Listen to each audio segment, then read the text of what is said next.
એ 9-10 વર્ષના દીકરાને જનૂન ચડ્યું ને એની માની આંગળી મેકીને એટલું કીધું કે માં આજ 55 વર્ષના હોમલા બાપુ ખાચર જો અગ્નિમાં પડે 55 5-25 નહીં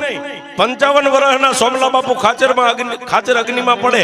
અને 55 વર્ષના સોમલા કાઠી દરબારની જો લાજ રાખે ને હું અગ્નિમાં એનું નામ લઈને પડું તો મારી લાજ ન રાખે સાહેબ પોતાની માની આંગળી આમ હાથ મેકી અને જય ચામુંડા કરીને ગણગણતી દોટ મેકી પણ ક્યાં જાય માણાની મેદલી ટોળાને આમ હશે ધક્કા દેતો જાય માણાની હોરવો સોમલા બાપુ ખાચર 5 ડગલા ભરે અરે એને ધક્કો દઈને પાડી દીધા અને જય ચામુંડા કરીને અગ્નિના ભઠ્ઠાની માલપા પડ્યો હો બાપ અને સોમલો ખાચર આમ જોઈ ગયો કે આહા